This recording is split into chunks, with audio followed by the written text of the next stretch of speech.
This is Melissa trying to do a video. This is my 5th attempt.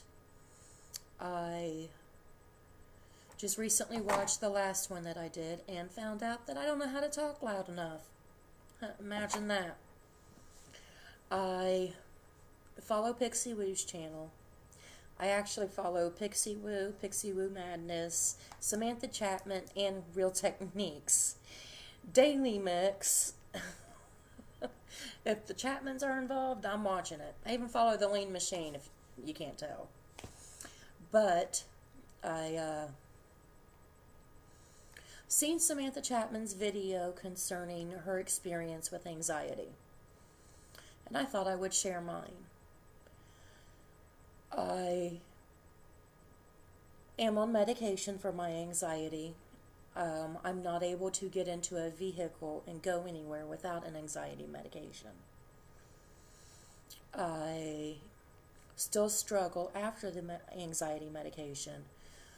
I have one hand on the door handle and the other hand braced on this side and just praying to make it through. I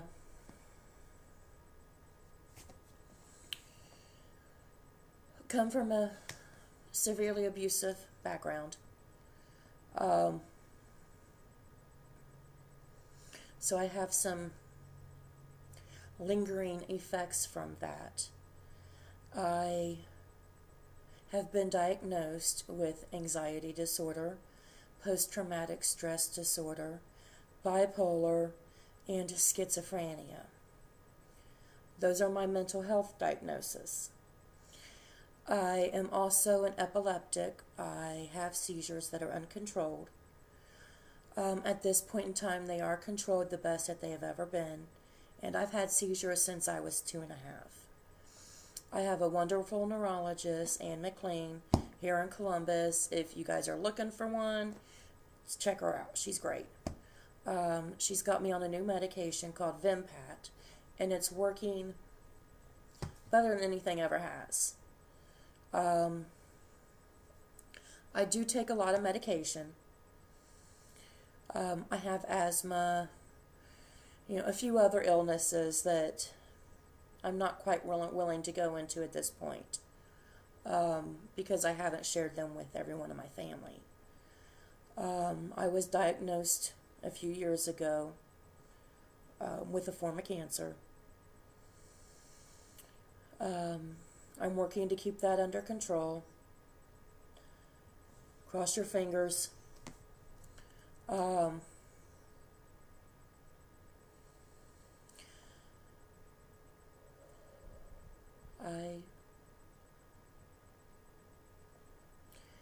that time, I was very involved with my church. After I was diagnosed, I was not able to make all my commitments to the church.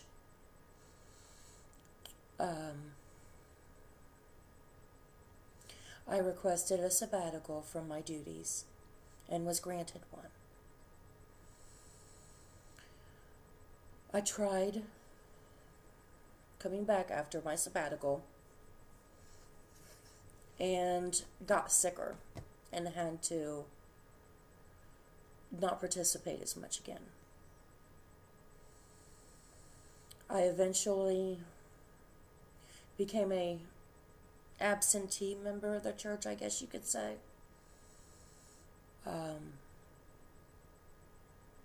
But some of the people that I thought would be there to lend emotional support suddenly weren't there. And I didn't know what to do with that.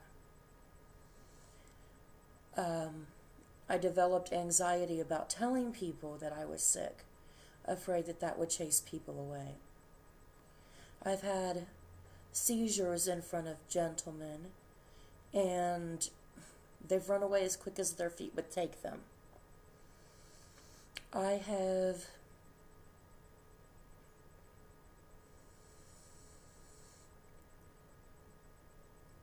a wonderful, wonderful hand-fasted husband. We have been hand-fasted for 4.5 years. And he is the most honorable, decent, man I have ever known. Ever. I'm 36 years old. I should have known at least one other guy who was decent, right? Not in my case. I married young to someone who hit me. I married a man just like the man that my mother married. Funny how we do that. The difference is, I asked for a divorce. She didn't. I think that maybe she's a little afraid to be by herself at that time, because she always said that she couldn't leave her husband because she would not have the things that he could give her. Yeah, right. Wonderful mother. So instead, at 14 years old, they threw me out of my home and sent me to my maternal grandmom. And she finished raising me.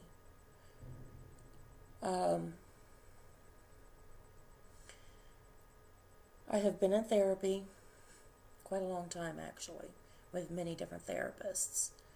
I'm currently not in therapy because my therapist says that I have a good enough handle on my emotional instability.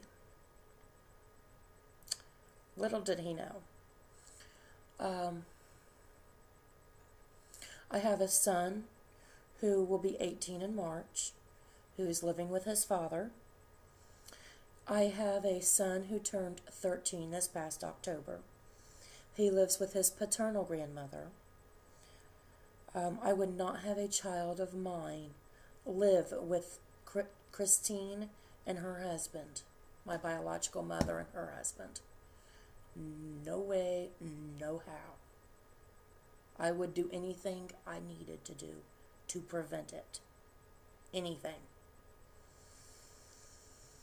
They are not getting their hands on my children like that.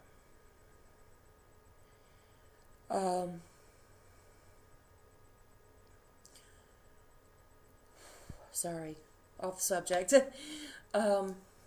I had a second son who would have been 14 this year, this past August, or September, sorry. He passed away in August. His birthday was September the 1st. He passed away in 2005, August 25th of 2005. He was struck while riding his bicycle by a vehicle, ending his life. I was fortunate to not have to have witnessed it. However, my imagination has come up with gruesome, very gruesome and horrendous details that torment me in my nightmares. I